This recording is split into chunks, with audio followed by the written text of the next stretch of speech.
Statics forces in 3D का ये 15वां video है। Examples on locus of central axis का पहला video, example 10। A force F acts along x axis, ये है एक्स एक्सिस के अलोंग एक फोर्स F लगा हुआ है, and another force NF along a generator off the cylinder. Cylinder का ये जनरेटर है, इसके अलोंग काम कर रहा है। ये सिलेंडर राइट सर्कुलर सिलेंडर है, इसे आप पहचानिए। 3 डायमेंशन में ये राइट सर्कुलर सिलेंडर का इक्वेशन है जिसका एक्सिस जेड एक्सिस है।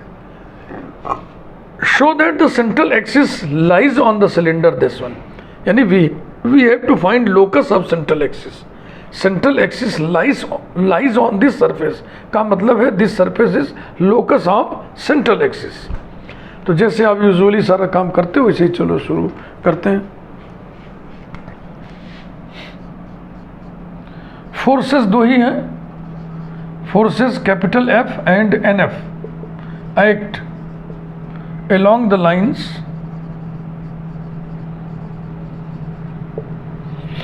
एक तो एक्स एक्सिस के along काम कर रहा है। एक्स एक्सिस का equation x/1 is equal to y/0 equal to z/0 and इस जनरेटर का इक्वेशन, ये जनरेटर वो लाइन है जो a cos theta a sin theta 0 से होकर जाती है और जो z एक्सिस के पैरेलल है।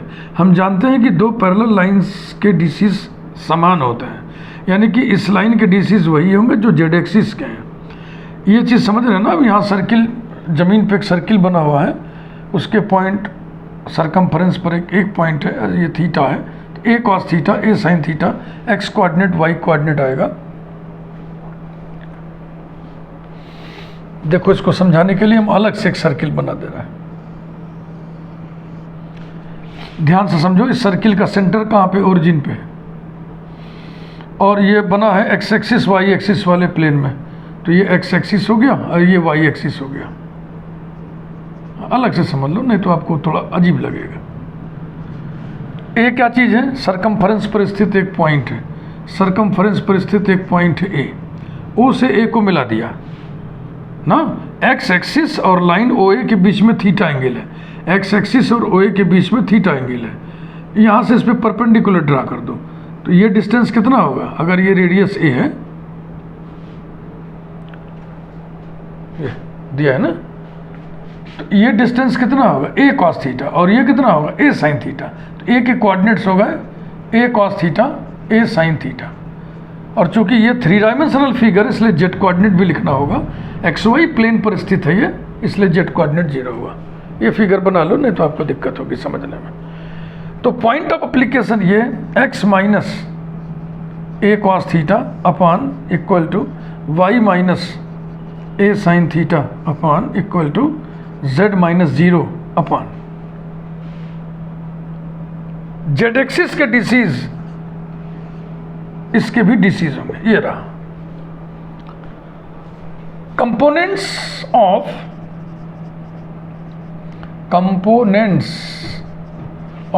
F and NF are.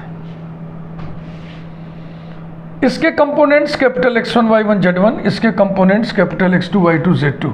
तो कैपिटल X1 बराबर होगा फोर्स इनटू फोर्स के लाइन ऑफ एक्शन का पहला DC 1 is equal to F। Capital Y1 equal to force into दूसरा DC 0। Capital Z1 equal to force into तीसरा DC 0। Capital X2 equal to force into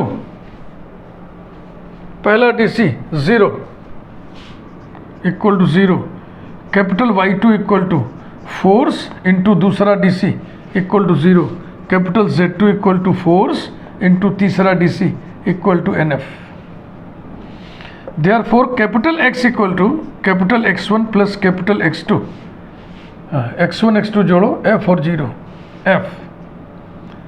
capital Y equal to capital Y1 plus Y2 is equal to, दोनों ही 0 हैं, और capital Z equal to capital Z1 plus capital Z2 equal to NF। तो ये algebraic sums of resolve parts of all forces along OX and along OY हमने calculate कर लिया। ये निकला है F 0 और NF। अब हम निकालने जा रहे हैं LMN। Now G arrow is equal to sigma A1 vector cross F1 arrow, where A1 vector is the position vector of the point of application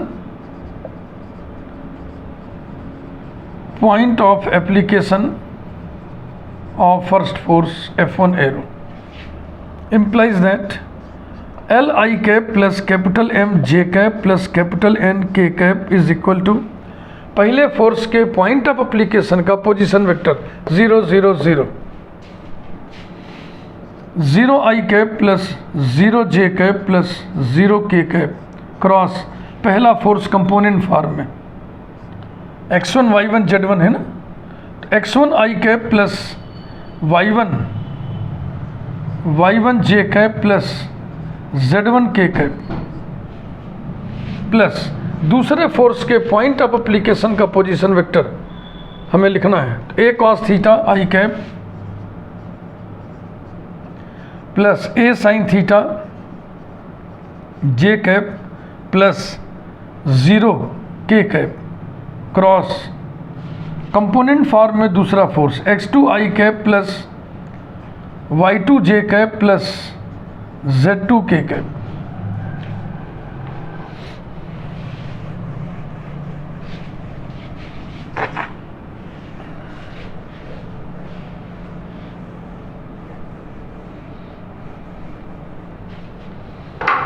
implies that capital L I cap plus capital M J cap plus capital N K cap is equal to, पहला तो 0 हो गया यानी कि vector 0, दूसरे में देख लें plus a cos theta I cap plus a sin theta J cap plus 0 K cap cross x2 y2 z2, x2 0 है, y2 0 है, z2 केवल है, तो NF K cap, NF K cap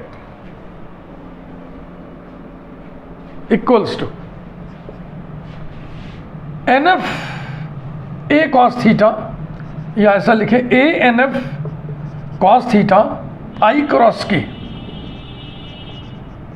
plus A NF sin theta J cross K, और ये तो 0 हो जाएगा, इक्वल्स टू I क्रॉस के उल्टा हो गया ना, तो ये हो जाएगा minus A NF cos theta J cap और J के I होगा plus A NF sin theta I cap. Compare करें, implies that L is equal to I का coefficient A NF sin theta, M equal to J का coefficient minus A NF cos theta and N equal to K का coefficient नहीं है 0। Equation of central axis is, equation of the central axis is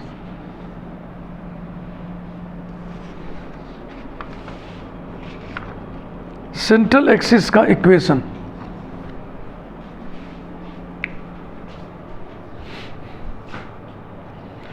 L minus bracket y capital Z minus Z capital Y upon capital X। अब इसी को rotate कर लें, equal to capital M minus Z capital X minus X capital Z upon capital Y equal to N minus X capital Y minus Y capital X upon Z। ऐसा ZX XZ, ठीक, बिल्कुल ठीक, सारी values इसमें रखिए। implies that L माने A NF sin theta minus capital Z NF है, तो हो जाएगा Y NF minus capital Y 0 है अपॉन कैपिटल X F है, is equal to capital M minus A N F cos theta minus bracket में capital X F है तो जाएगा Z capital F minus capital Z N F है तो जाएगा minus X N F upon capital Y 0 है।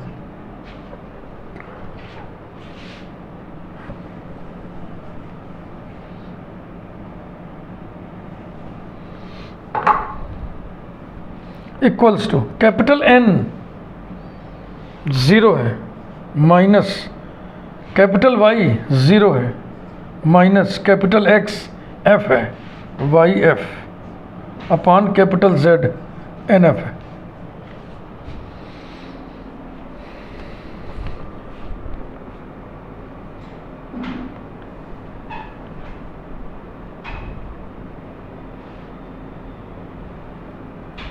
ठीक है, देखो F ऊपर नीचे कैंसिल हो जाएगा, F F F वो भी यहाँ भी समझ लो 0.F लिखा है कैंसिल हो जाएगा, ये भी सब F कैंसिल हो जाएगा। तो कार्यक्रम को आगे बढ़ाइए।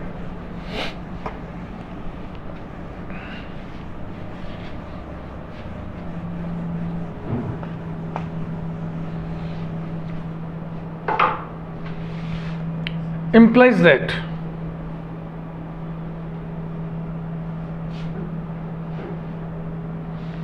an sin theta minus yn upon f नहीं, f तो कैंसिल कर दिया 1 is equal to minus an cos theta minus ZF minus Z केवल स्मॉल Z है भैया सावधानी से, और plus NX upon 0 equal to plus Y upon N। Numbering कोई किए थे क्या? कोई नंबरिंग नहीं किए तो इसको 1 कर ले। इसी लाइन का लोकस निकालना है। अब लाइन के लोकस देखो कैसे निकलेगा। क्वेश्चन को आप पढ़िए, देखिए कौन सा लेटर ऐसा है जो इसमें है क्वेश्चन में नहीं है। तो XYZ क्वेश्चन में ही है, N क्वेश्चन में ही है, A क्वेश्चन में ही है, थीटा नहीं है। तो थीटा को आप एलिमिनेट कर दो, अपने आप ये जो है लोकस निकल आएगा।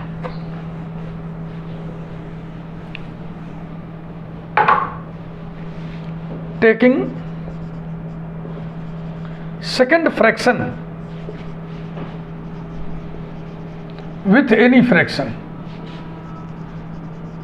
fraction माने with first fraction or with third fraction, any fraction we have। चलो मान लो कि इसको एक साथ ले लिए तो this into this बराबर 0 ना, this into this, n into this बराबर 0 तो this is बराबर 0 अपॉन n, यानी कुल मिला हो जाएगा minus A N cos theta minus Z plus nx equal to 0 implies that an cos theta is equal to nx minus z implies that cos theta is equal to nx minus z upon an। Number 2 cos theta की value आ गई। अब पहले और तीसरे को लेकर sin theta निकाल लो। Taking first and third fractions we have an sin theta minus yn is equal to y upon n implies that an sin theta is equal to yn plus y by n implies that sin theta is equal to 1 upon an bracket में yn plus y by n। ये रहा।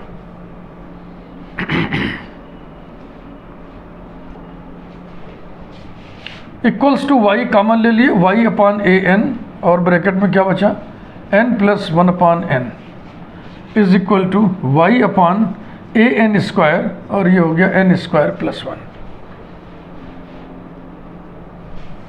Number 3 eliminating theta between 2 and 3.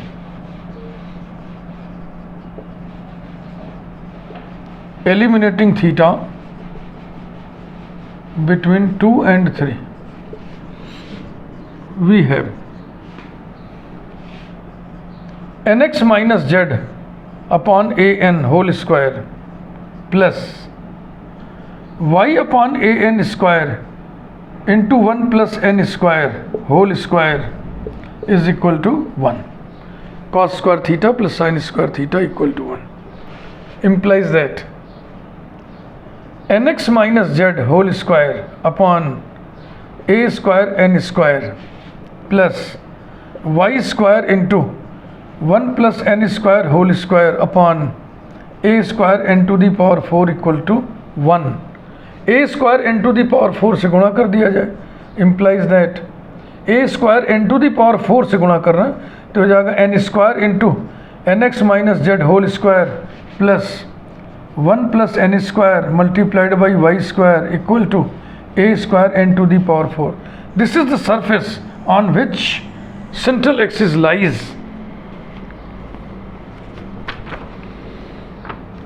n square N X minus, ठीक यही answer है. और ये cylinder को represent करेगा. आप 3 डायमेंशंस में सिलेंडर पढ़े हुए हैं, वहाँ जा कर के देखिएगा कि ये सिलेंडर को रिप्रेजेंट करेगा. Which is the surface on which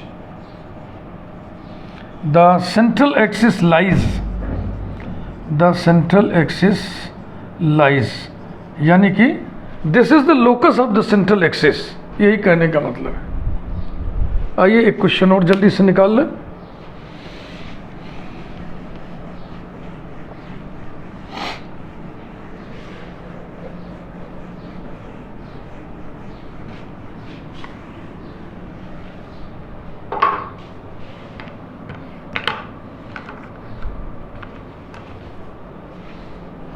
example number 11.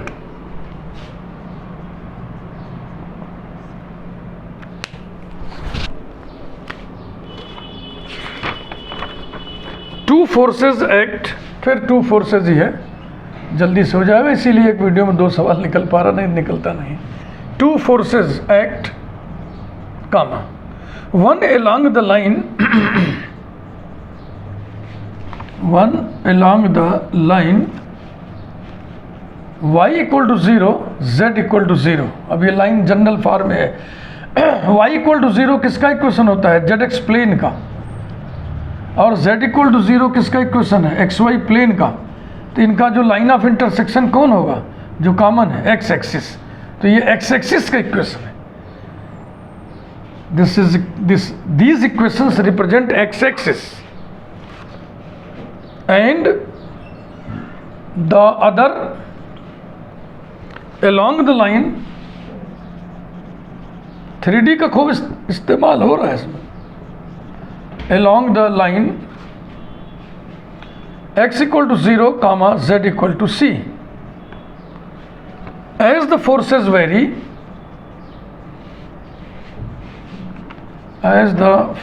vary, show that the surface generated by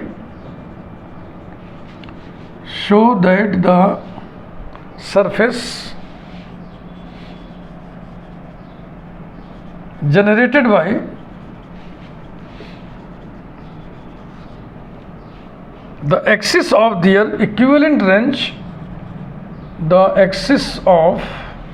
their equivalent range, axis of equivalent range माने central axis.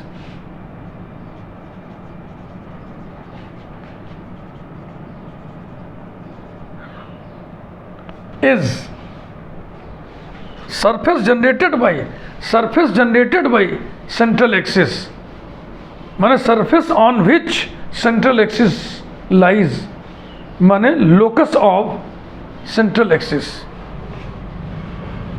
X square plus Y square multiplied by Z equal to C Y square. ये बहुत ही simple.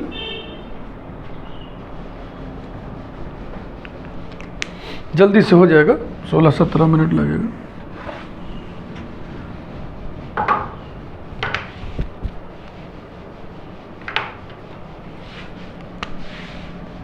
Forces कौन कौन सी forces हैं? To forces act. तो force कौन कौन है दिया नहीं हुआ है, तो हम दो फोर्स P और Q मान ले रहे हैं, चाहे F1 F2 मान लीजिए। Forces P and Q act along the lines. पहला फोर्स अभी आपने कहा था ना X axis, x/1 equal to y/0 equal to z/0 and अभी अभी इसके पहले वाले वीडियो में सब समझाए थे आपको। ये इसको बदलोगे सिमेट्रिकल फॉर्म में तो आएगा x/0 is equal to y नहीं है तो y/1 is equal to z-c/0 respectively.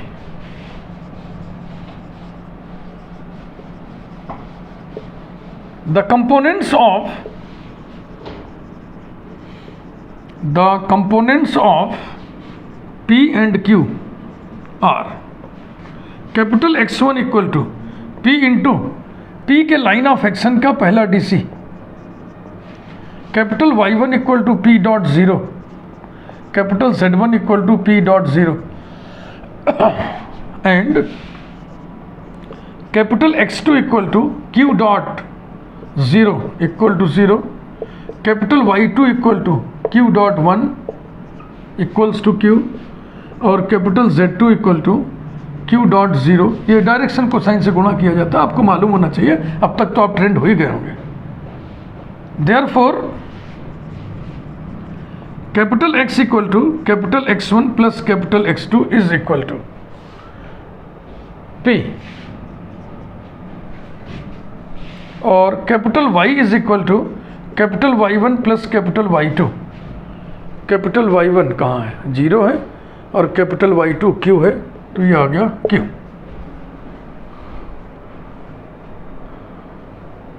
X1 Y1 Z1 X2 Y2 Z2।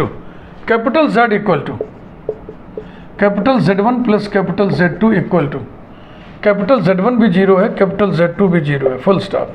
Now G arrow is equal to sigma A1 cross F1 where A1 vector is the position vector of the point of application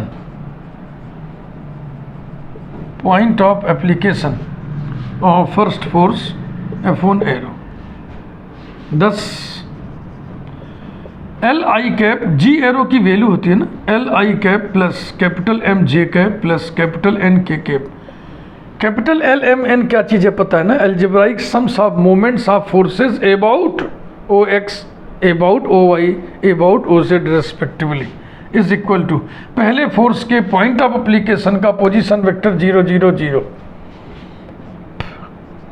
0 I cap plus 0 J cap plus 0 के cap cross पहला force component form है x1 आई cap plus y1 जे cap plus z1 के cap plus दूसरे force के point of application का position vector 0 0 c 0 आई cap plus 0 जे cap plus c के cap cross दूसरा force component form में x2 आई cap plus y2 जे cap plus z2 के cap is equal to पहला तो 0 वेक्टर हो गया प्लस दूसरे में क्या आएगा c के cap cross x2 y2 z2।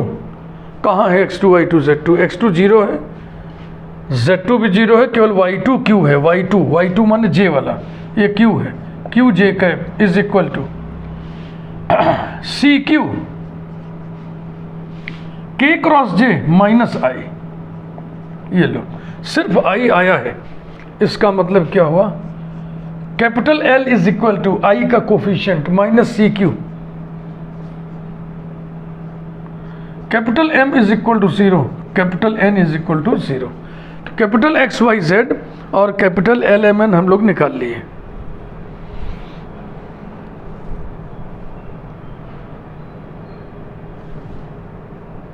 ठीक निकला है। दो ही फोर्स हैं, ठीक है। Equation of central axis is, हाँ थोड़ा बड़ा सरपट लिख दिए ना, जैसे लग रहा निबंध लिख रहे हैं, एग्जाम में ऐसे नहीं लिखना। The equation of the central axis is L minus bracket y capital Z minus Z capital Y upon capital X equal to capital M minus Z capital X minus X capital Z upon capital Y is equal to capital N minus X capital Y minus Y capital X upon capital Z।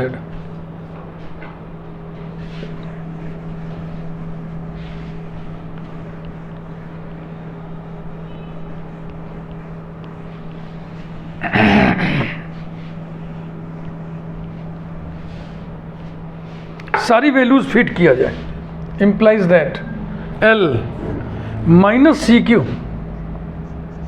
Minus bracket में capital Z, कहाँ है capital Z? Capital Z ये है 0, तो ये हो गया 0 minus capital Y Q है तो minus ZQ upon capital X P is equal to capital M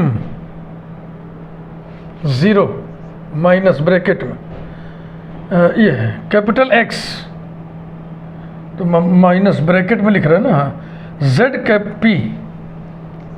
P minus capital Z 0 upon capital Y Q is equal to capital N 0 minus bracket capital Y Q XQ minus capital X P minus YP upon capital Z 0 implies that minus CQ plus ZQ upon P is equal to minus ZP upon Q is equal to minus XQ plus YP upon 0। इसे हम मिला लें, ये step हमने note करके रखा है, minus CQ plus ZQ upon P equal to minus ZP upon Q equal to minus XQ plus YP, बिल्कुल ठीक है। इसकी नंबरिंग कर लें 1। अब हमें लोकस निकालना है, तो क्वेश्चन को पढ़िए फिर वही ध्यान से देखिए कौन से ऐसे लेटर्स हैं जो इसमें इन्वॉल्व हैं और क्वेश्चन में नहीं है उनका जिक्र, बताएं। क्वेश्चन में P और Q का जिक्र नहीं है, बस लिखा है फोर्सेस, तो P और Q को एलिमिनेट करना है। Taking third fraction with any fraction,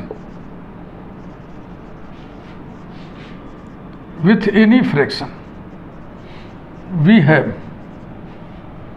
इसको इसके साथ ले लो, इसको चाहे तो इसके साथ ले लो, चलो इसको लिए तो Q into this equal to 0, तो this is equal to 0 upon Q माने 0, यानी कि minus XQ plus YP is equal to 0 implies that YP is equal to XQ implies that P upon Q is equal to X upon Y। Number 2। अब इन दोनों को ले लो भैया जो बचे हैं। Taking first and second fractions we have minus CQ plus ZQ upon P is equal to minus ZP upon Q implies that, cross multiply करें, minus ZP square equals to, देखो इसमें Q कॉमन ले लो, Q से multiply कर दो तो कितना हो जाएगा बताओ, ये हो जाएगा Z minus C into Q square, is it correct? z minus C into Q into Q. तो इससे आपको क्या मिल रहा है? इससे आपको मिल रहा है P square upon Q square बराबर कितना, ये माइनस चाहो तो इसमें घुसेड़ दो, सी minus z upon Z number 3। देख लो ठीक किया कि नहीं। तो पी और क्यू को कैसे एलिमिनेट करें? P square upon Q square यहाँ इतना है, P square upon Q square यहाँ आएगा X square upon Y square, दोनों को बराबर कर दो। Eliminating P and Q, eliminating P and Q, we have c minus z upon z is equal to x square upon y square, implies that c minus z multiplied by y square equal to x square z। देखो कैसे रखना है इसको, इसको कैसे रखना है, z एक तरफ कर देना है। दिस implies that ये z को उधर ले जाओगे तो हो जाएगा x square plus Y square multiplied by z is equal to C Y square. यही है ना? यस। तो अब टोन पढ़िए, लैंग्वेज पढ़िए क्वेश्चन का, उसी टोन में जवाब लिखिए। सरफेस जनरेटेड बाई, तो लिखो which is the surface, which is the surface generated by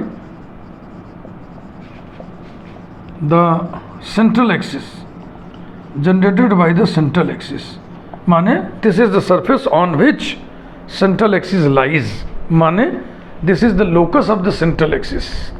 Thank you।